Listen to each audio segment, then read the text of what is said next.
মিরপুরে ইতিহাস গড়ে 1-0 এগিয়ে বাংলাদেশ। আপনার প্রিয় চ্যানেল উন্নয়নে বাংলাদেশ নিয়ে এসেছে দারুণ একটি গিভঅ্যাওয়ে। আমাদের চ্যানেলে র্যান্ডম 10 জন ভাগ্যবান সাবস্ক্রাইবার জিতে নিতে পারবেন বাংলাদেশ জাতীয় দলের ব্র্যান্ড নিউ জার্সি। অংশগ্রহণ করতে এখনই চ্যানেল সাবস্ক্রাইব করুন, ভিডিওতে লাইক দিন, ভিডিওটি সম্পূর্ণ দেখুন, কমেন্টে লিখুন বাংলাদেশ জিতবেই। উইনার নির্বাচন করা হবে সম্পূর্ণ র্যান্ডম ভাবে, তাই এখনই অংশগ্রহণ করুন। আর এবার সিলেটে দ্বিতীয় টেস্টের প্রথম দিনেই দেখা গেল চরম ড্রামা। পাকিস্তান টসে জিতে নেয় বোলিংয়ের সিদ্ধান্ত, আর খুররম শাহজাদ ও মোহাম্মদ আব্বাসের আগুনে স্পেলে মাত্র 254 রানেই 8 উইকেট হারায় বাংলাদেশ। কিন্তু গল্প কি এখানেই শেষ?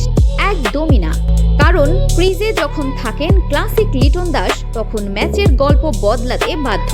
টপ অর্ডার পুরোপুরি ধসে পড়েছে। শান্ত মমিনুলরা সেট হয়েও ইনিংস বড় করতে পারেননি। খুররম শাহজাদ যখন 4 উইকেট নিয়ে বাঘের ডেরায় ত্রাস সৃষ্টি করছেন, ঠিক তখনই কাউন্টার অ্যাটাক কাকে বলে সেটা দেখালেন লিটন দাস। 137 বলে 109 রান, 13টি 4, 2টি বিশাল ছক্কা। এটা শুধু একটা সেঞ্চুরি না, এটা ছিল প্রেসার কুকার পরিস্থিতি থেকে দলকে টেনে তোলার মাস্টার ক্লাস। এবার আসি এক্সপার্ট ডিকোডে। সিলেটের এই উইকেটে প্রথম ইনিংসের গড় রান মাত্র 269। বাংলাদেশ ইতোমধ্যেই 254 পার করেছে লিটন আর তাইজুলের ব্যাটে ভর করে। আর খুররম শাহজাদ ও আব্বাস যেভাবে সুইং আর সিম মুভমেন্ট পেয়েছেন, তাতে পরিষ্কার এই পিচ ব্যাটিংয়ের জন্য মোটেও সহজ নয়। তার মানে বাংলাদেশ যদি সামহাউ 275 কিংবা 300 ছুঁতে পারে, তাহলে নাহিদ রানা আর তাসকিনের গতির সামনে পাকিস্তানের জন্য ব্যাটিং করা ভয়ঙ্কর কঠিন হয়ে যাবে।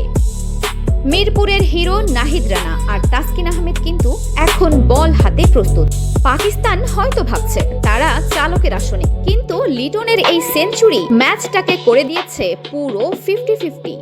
এখন আপনাদের কি মনে হয়, বাংলাদেশ কি পাকিস্তানকে সস্তায় গুটিয়ে দিয়ে সিরিজ 2-0 পকেটে পড়বে, নাকি পাকিস্তান করবে দুর্দান্ত কামব্যাক?